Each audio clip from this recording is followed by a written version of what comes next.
그리스 신화에 나오는 스핑크스가 티베트 사람들을 향해서 이런 수수께끼를 내서 맞추지 못하면은 큰 희생을 요구했다고 합니다. 이 수수께끼는 다음과 같습니다. 여러분도 한번 맞춰보시길 바랍니다. 자, 아침에는 네 발로 걸어 다니고, 점심 때는 두 발로 걸어 다니고, 저녁 때는 세 발로 걸어 다니는 게 뭐냐? 만약 틀리면 아마 그때에는 아마 큰 죽음을 각오할 수밖에 없었을 것 같습니다. 자, 여러분 혹시 이 정답이 뭔지 아십니까? 물어보니까 저 뒤에 있는 사람이 손을 들고 술 취한 아저씨요 이렇게 얘기하더라고요. 정답을 이미 누군가 얘기를 했습니다. 인간입니다. 자, 어렸을 때에 엉금엉금 네 발로 걸어 다니고, 자, 청년 때는 장성했으니 두 발로 당당히 걸어 다니고, 나이가 들어서 이제 여기저기 기저질환이 생겨서 지팡이를 가지고 걷고 다니니, 여러분 인간이 아니고 뭐겠습니까? 여러분 이 스핑크스가 낸 이 수수께끼가 의미하는 의도가 뭘까요? 이 스핑크스의 수수께끼가 뭘 말하는 걸까요? 인생은 참으로 헛되고 하루살이 같은 그런 덧없는 것이 아닐까. 또 다르게 생각하면 인생은 참 이 자신의 때와 시기를 잘 알아야 되지 않을까. 뭐 그런 이 교훈이 담겨지지 않을까. 사랑하는 성도 여러분, 사람이 가장 두려울 때가 언제인지 아십니까? 인생에 있어서 예측 불허할 수밖에 없는 고난과 고통이 갑작스럽게 닥칠 때.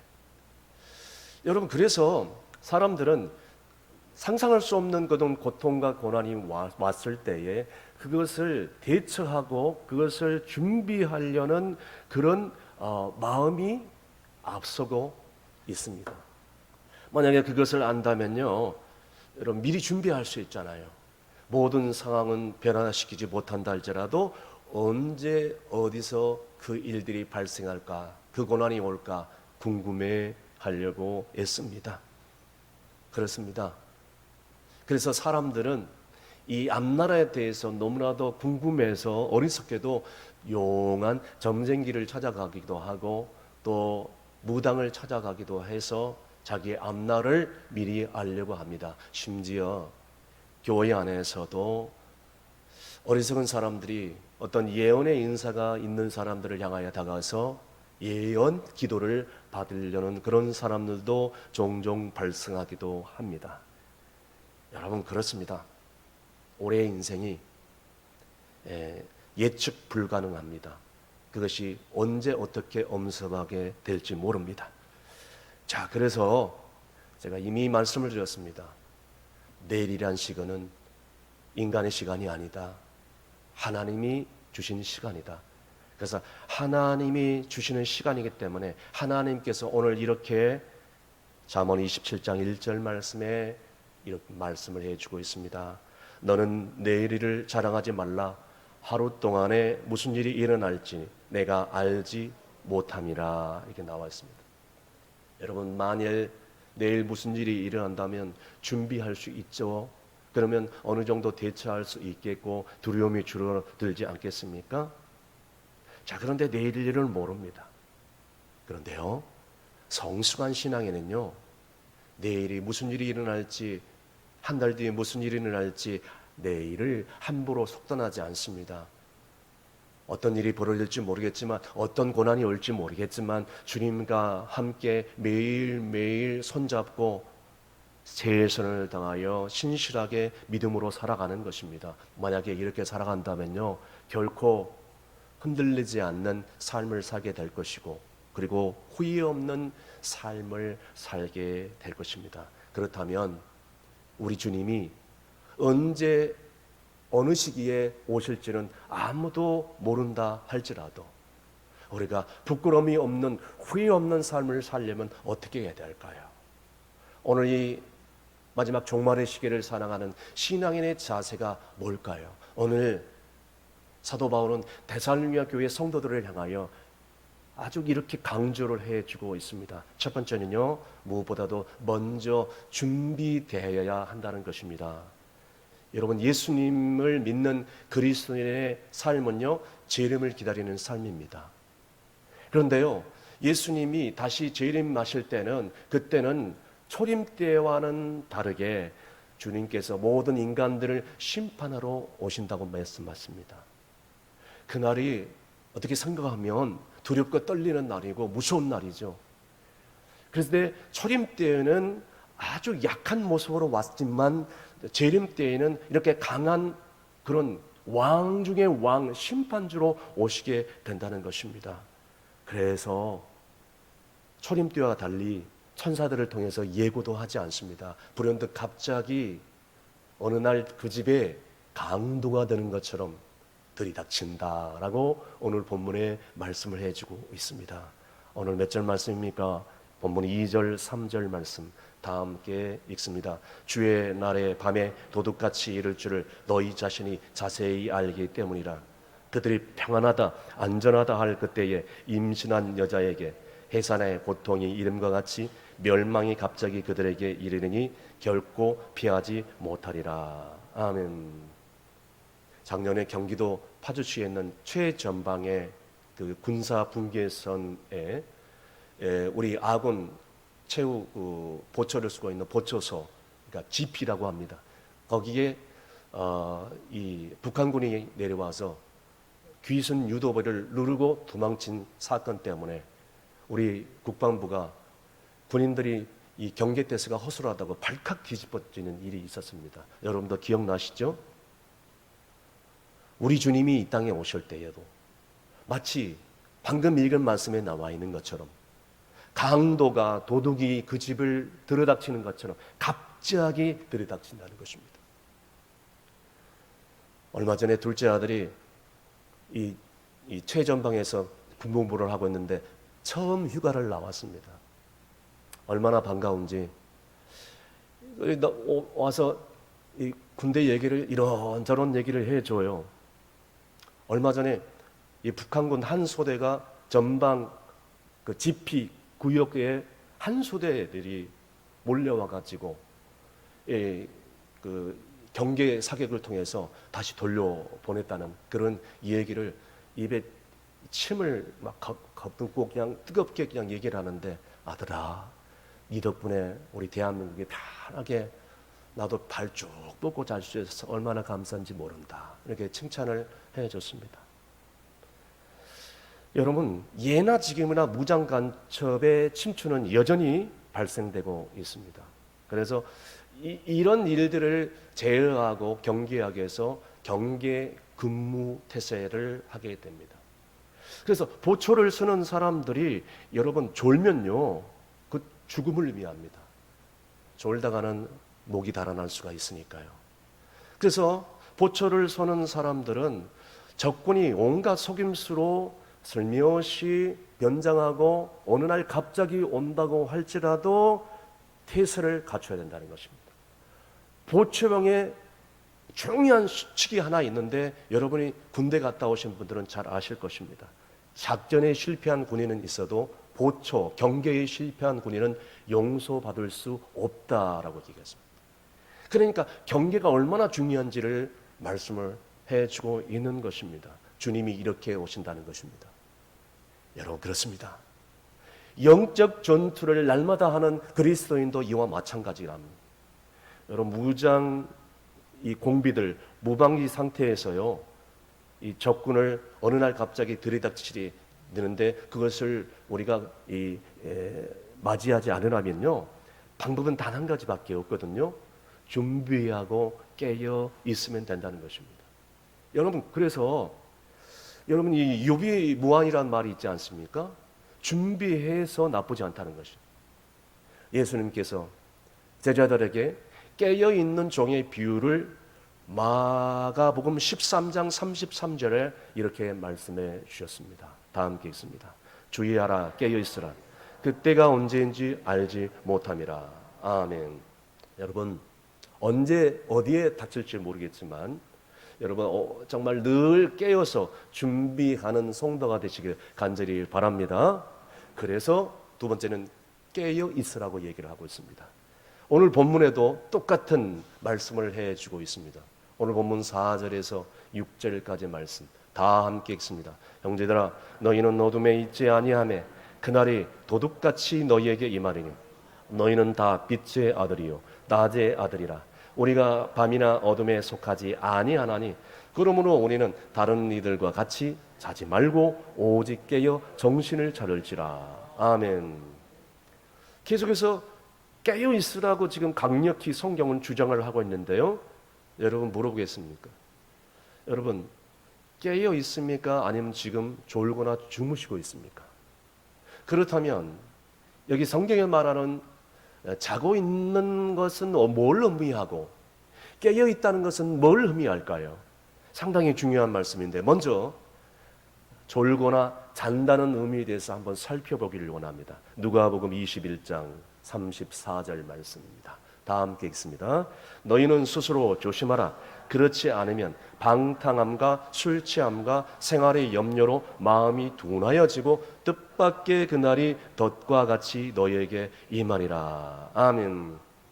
여러분 여기에 마음이 둔해진다는 것은 감각이 없어지면서 자고 있다는 그런 것을 의미할 것입니다.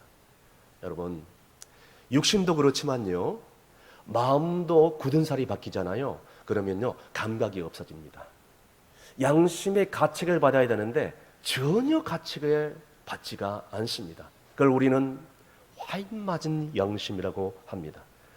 이것이 바로 마지막 세대에 나타날 특징이라고 얘기를 하고 있습니다. 그래서 마태복음 11장 16절에서 17절에도 이런 말씀을 해주고 있습니다. 다 함께 있습니다. 이 세대를 무엇으로 비유할꼬? 비유컨대 아이들이 장태에 앉아 제 동물을 불러 이르되 우리가 너희를 향하여 피를 불어도 너희가 춤추지 않고 노래를 슬프로도 너희가 가슴을 치지 아니하였다 함과 같도다. 아멘. 여러분 피를 불어도 춤을 추질 않아요. 감각이 사라졌기 때문입니다. 슬퍼할 일이 있어도 울지는 않습니다. 눈물이 안 나와요. 감각이 이미 사라졌기 때문입니다. 여러분 여기에 나와 있는 이 방금 읽은 말씀 중에 마음을 둔하게 하는 요인이 세 가지가 담겨져 있습니다. 방탕함, 술 취함, 생활의 염려. 요 세 가지가 아주 상당히 우리의 마음의 감각을 잃어버리게 하는 중요한 요소라고 얘기했습니다. 여러분 우리의 삶 가운데요 술 취함과 방탕함과 생활의 염려가 가득 차면요 무엇보다도 하나님의 말씀이 내 마음 깊은 곳에 뿌리를 내리지 못합니다. 그러니까 말씀이 없다는 것은 예수님의 부재를 상징하는 거예요. 다른 말로 예수님이 함께하지 않는다는 것은 말씀이 없다는 것을 상징해요. 내가 수십 년 동안 신앙생활을 했는데 아는 말씀이나 암송 구절이 없어요. 힘들고 어렵고 고난이 다가올 때 시험과 유혹이 올 때 말씀이 성령으로 말미암아 떠올라와야 되는데 아무것도 떠오르지가 않아요. 아무 생각이 없어요. 바로 이 마음이 감각이 사라져 버렸다. 여러분 제가 한번 여러분에게 조심스럽게 물어보겠습니다. 제가 술을 못 마실 것 같습니까? 술을 안 마실 것 같습니까? 저는 어렸을 때에 저희 아버지가 주전자를 하나 주면서 동안아 저기 있는 막걸리 공장에서 술 좀 받아와라. 그래서 이제 아버지가 시키니까 무서워서 주전자를 딸랑딸랑 들고 막걸리 공장에 가서 술을 받아와가지고 오잖아요. 여름 날씨에 얼마나 더운지 목이 마르고 오면서 홀짝홀짝 한 모금 마시자. 그동안 아유 목말라 한 모금 더 먹자. 집에 도착할 때 보니까 이 주전자의 반이 사라져 버렸어요. 갑자기 혀가 꼬이고 발이 꼬이기 시작합니다. 그날 저희 어머니에게 2박 3일 동안 비 오는 날 얻어 터진 기억이 있습니다. 여러분 저는 주님을 영접한 뒤에 술, 담배, 이 세상 것들을 이제 끊어버렸습니다. 하려고 해도 안 됩니다. 여러분 그런데요 제가 진짜 마시려고 하면 못 마시겠어요? 어렸을 때부터 그렇게 연단이 되어 단련이 되어 있는데, 예? 그래부터 훈련이 되어 있는데, 여러분, 저는 주님 때문에 안 마시는 것은 능력이라고 생각합니다. 주님 때문에 안 하는 거예요. 못하는 게 아니라 안 하는 것은 능력인 줄로 믿으시길 바랍니다. 하게 되면 주님이 슬퍼하고 내 안에 성령님을 아프게 하는 거니까, 하나님의 영광을 가리는 거니까 안 하는 거예요. 못하는 게 아니라. 누구인들 어둠 가운데서 술 취함과 방탕함 가운데 생활의 염려로 살고 싶은 사람들이 어디 있겠어요? 그러나 주님은 우리에게 말씀하기를 너희는 빛의 자녀되지 않냐? 그럼 빛의 자녀답게 살아야 되지 않겠느냐? 말씀하고 있는 거예요. 그런데 여러분, 하나님이 말씀이 사라지는 상태가 바로 어떤 상태냐? 어두운 상태라는 거예요. 주님은 우리에게 너는 빛의 소금이다 라고 얘기했는데 나의 삶은 말씀이 없기 때문에 어두운 거예요. 말씀이 없기 때문에 어두워. 예수님이 없는 건 예수님의 부재는 말씀의 부재, 말씀의 부재는 예수님의 부재다 라고 생각하시면 틀릴 것이 없어요. 여러분, 무엇보다도 한마디로 잠자고 졸고 있는 그런 사람들의 특징은 아까도 우리가 읽은 3절 말씀에 이거예요. 전혀 위기의식이 없어요. 오늘 이 말씀을 들어도요, 양심의 찔림을 받고 양심의 가책을 받고 내가 이렇게 살아야 되겠나 라고 하시는 분들도 있겠지만 이 말씀을 들으면서도 졸고 있는 분들이 있어요. 자고 있는 분들이 있어요. 영적인 잠에 빠지고 졸고 있는 분들, 사간에 들어가가지고 영적인 잠에 빠져버리고 한 귀로 듣고 한 귀로 흘러버리는 그런 사람들도 있어요. 어떻게 해요? 육신의 연약함 가운데 있는데. 그래서 3절 말씀 다시 한번 읽어봤으면 좋겠어요. 3절 시작. 그들이 평안하다 안전하다 할 때에 임신한 여자에게 해산의 고통이 이른 것 같이 멸망이 갑자기 그들에게 이르리니 결코 피하지 못하리라. 아멘. 아멘. 여러분, 영적으로 깨어있기를 간절히 바랍니다. 잠들지 않기를 바랍니다. 근신하여 깨어있기를 바랍니다. 그렇다면 깨어있는 삶이 무엇일까요? 저도 군생활을 하면서 야간 근무를 많이 써봤고요. 광양개철소에 근무하면서 이 3교대 하면서 야간 근무도 많이 써봤는데요.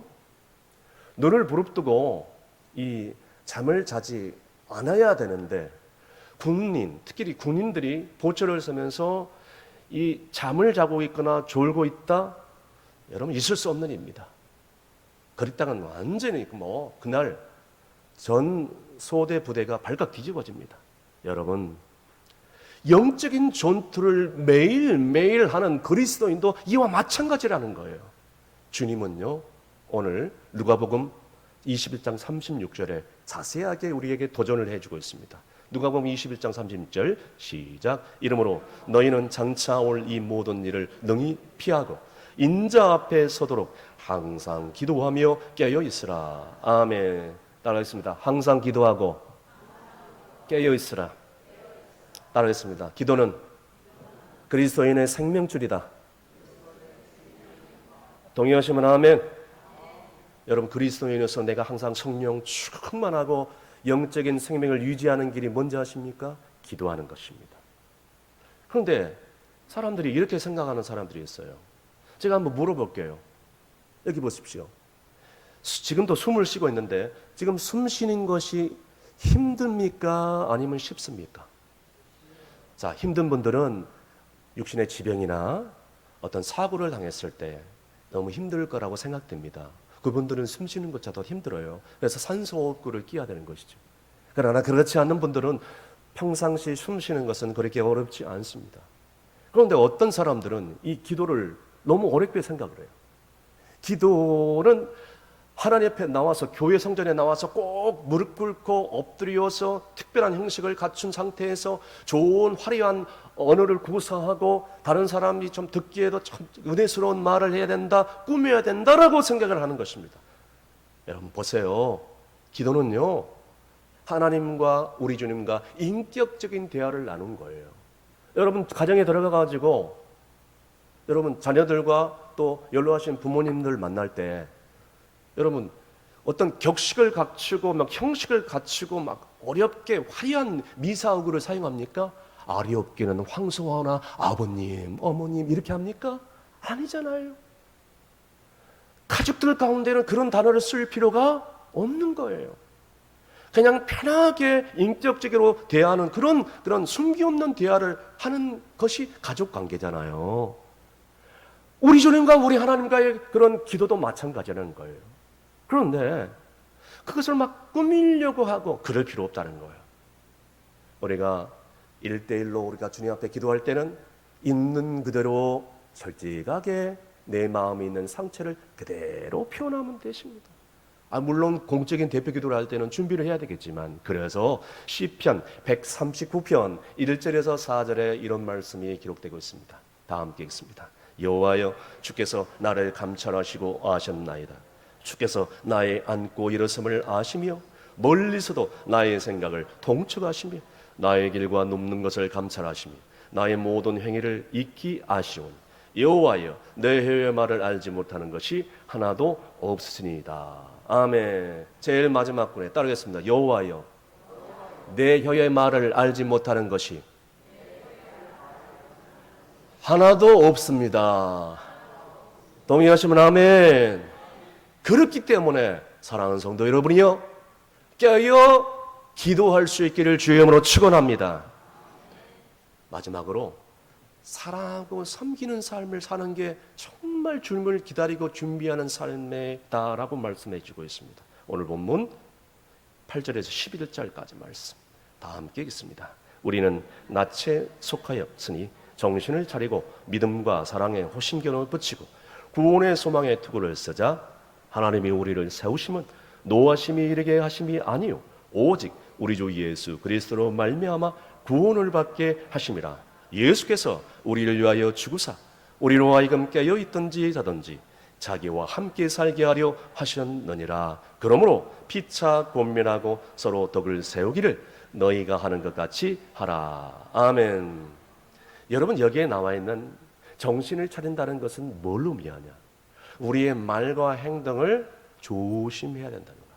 다시 말씀드려서 세상에 미혹이 오고 또 유혹이 온다 할지라도 여기에 종에 되어서 질질질 끌려다니거나 포섭되지 말아야 된다고 지금 얘기를 하고, 그러니까 우리는 신중하게 말을 하고 신중하게 삶을 살아야 된다라고 지금 얘기를 하고 있는 것입니다. 그런데요, 어떤 사람들은 죄를 피하려고 다니고 전전긍긍하면서 다니는 그런 소극적인 방법을 택하는 사람들이 있어요. 여러분, 이런 말이 있어요. 스포츠 하는 사람들 가면 공격이 뭐다? 최선의 방어다. 그러니까 축구를 보세요. 손흥민 선수 보십시오. 그냥 몇 분 안에 첫 골을 넣잖아요. 그냥 공격적인 그런 축구가 지금 현대인의 축구의 한 스타일이에요. 신앙생활도 저는 마찬가지라고 생각해요. 언제까지 방어만 하자는 거예요. 공격적으로 공격은 최선의 방어책이다라는 생각을 가지고 있는 거예요. 다시 말씀드려서 적극적인 방법을 택해야 된다는 거예요. 소망을 잃어버리지 않고 믿음과 사랑과 섬김의 삶을 서로 살아야 된다는 것입니다. 그래서 여기 보세요. 서로 사랑해주고요. 아멘. 서로 위로해주고요. 아멘. 서로 섬겨주고요. 아멘. 나보다 남을 더 낮게 여기고 남을 높여주려고 노력하고 나는 낮추려고 하고, 하나님께서 이런 방법을 사용하면 마지막 때에 정말 주님을 맞이하는 적극적인 방법이다라고 지금 얘기를 해주고 있습니다. 그래서 이 말씀은 히브리서 10장 24절에서 25절까지도 잘 나타나고 있습니다. 다 함께 있습니다. 서로 돌아봐 사랑과 선행을 격려하며 모이기를 피하는 어떤 사람들의 습관과 같이 하지 말고 오직 원하여 그날이 가까움을 볼수록 더욱 그리하자. 아멘. 저는 이 말씀대로 살아가면 전혀 주님 앞에 부끄럽지 않는 삶을 살아가게 될 것이고, 이러한 삶을 살아가는 성도야말로 후회 없는 기다림, 탄식 없는 그런 행복한 삶, 그런 삶을 살아가게 될 거 믿고, 그래서 언제 주님이 도적같이 임할지 모르겠지만 마라나타, 주 예수여 오시옵소서. 주님의 오심을 기다립니다. 할렐루야. 이렇게 고백할 수 있는 여유로운 삶을, 여유로운 고백을 하게 될 줄로 믿습니다. 제가 이 신학교를 다닐 때 저랑 친한 친구가 있었는데, 그 친한 친구가 이 꿈을 꿨는데 그 꿈 얘기를 하는데, 간증을 하는데 저는 지금도 잊지 않고 있습니다. 그 친구가 아주 신실한 믿음의 사람인데요, 그 친구가 어느 날 꿈을 꿨는데 꿈속에서 이런 일이 발생했다고 합니다. 갑자기 그 친구의 꿈속에서 하늘에서 환한 빛이 쏟아지면서 그냥 어마어마한 군악대 같은 나팔 소리, 밤밤밤밤 하면서 나팔 소리가 들리면서 하늘에서 소리가 들리는데, 주님이 재림하신다, 주님이 재림하신다, 천둥 소리 같은 음성이 들리기 시작합니다. 이 꿈속에요.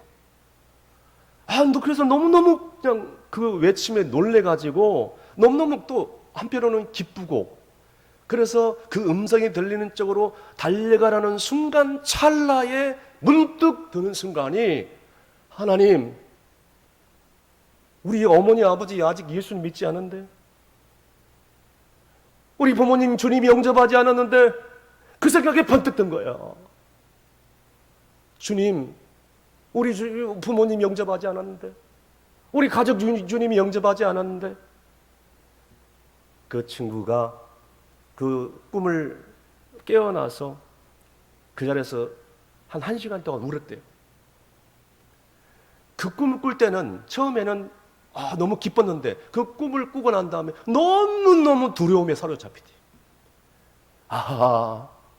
이렇게 주님이 갑자기 오시면 어떡하나? 아직까지 주님을 영접하지 않는 내 어머니, 내 아버지, 내 가족들 어떡하나? 그렇다고 다음에 오십시오, 1년 뒤에 오십시오 이렇게 할 수도 없고 너무너무 두려웠어. 그래서 꿈속에서 이렇게 외쳤답니다. 두 손 두 발 저으면서 주님 안 됩니다, 안 됩니다 하면서 벌떡 일어나서 뜨거운 회개의 눈물을 흘렸다고 합니다. 사랑하는 성도 여러분, 그 친구가 지금 목회를 잘 하고 있는데요, 그 부모님을 영접하기 위해서 참 최선을 다해요. 믿지 않은 불신자들을 위해서 그 꿈을 꾸고 난 다음에 정말로 최선을 다하여 그들을 섬기고 가족을 사랑으로 섬기며 살았다는 간증을 들었습니다. 할렐루야. 말씀의 결론을 내립니다. 주님의 날이 도적같이 이르는데, 여러분들은 지금 영적으로 졸고 있지는 않습니까? 잠들어 있지 않습니까? 지금 여러분의 삶은 주님이 언제 오신다 할지라도 후회 없는 기다림으로 오시옵소서 마라나타 할 수 있는, 여유 있는 고백을 할 수 있는 단계입니까? 주변에 아직까지도 미결로 남겨있는 내 영적인 숙제가 남겨지지 않았습니까? 아까 그 친구처럼 매일매일 주님과 함께 살아가면서 결단을 해야 되는데, 그것도 후회 없는 기다림을 살기 위해서 매 순간순간마다 그렇게 통회하고 자복해야 되는데, 그러한 삶을 살고 있습니까? 여러분들에게 예수님의 이름으로 부탁을 드립니다. 여러분의 삶이 이렇게 늘 깨어서 주님이 언제 어디서 온다 할지라도 늘 깨어서 주의 날을 항상 준비하는 여러분이 되시기를 주의 이름으로 축원합니다. 기도하시겠습니다. 마라나타, 주 예수여 오시옵소서. 오늘 이 시간 데살로니가 말씀을 통하여 주의 날이 도적같이 임할 것을 깨닫게 해주심을 감사합니다. 그런데 저희들은 여전히 나태함과 게으름 속에 살고 있지는 않습니까? 오 주여 용서해 주시고 세상의 유혹 가운데 빠지지 않도록 말씀으로 붙잡아 주시옵소서. 우리 예수님께서 우리를 위하여 죽으셨고 우리를 위하여 구원하여 주셨는데, 이 구원의 은혜를 잃어버리지 않게 도와주시고, 저희들은 세상의 어둠과 방황 속에서 잠들어 있지 않게 도와주시고, 빛의 자녀답게 살게 도와주시고, 낮에 속한 자녀답게 믿음과 사랑을 행하는 삶을 살게 하여 주시옵소서. 그리하여 오늘 주신 이 말씀을 평생 붙잡고 세상에서 빛과 소금의 사명을 감당하며 믿음으로 승리하는 우리 모두가 되기를 간절히 원하오며 예수님의 이름으로 기도함나이다. 아멘.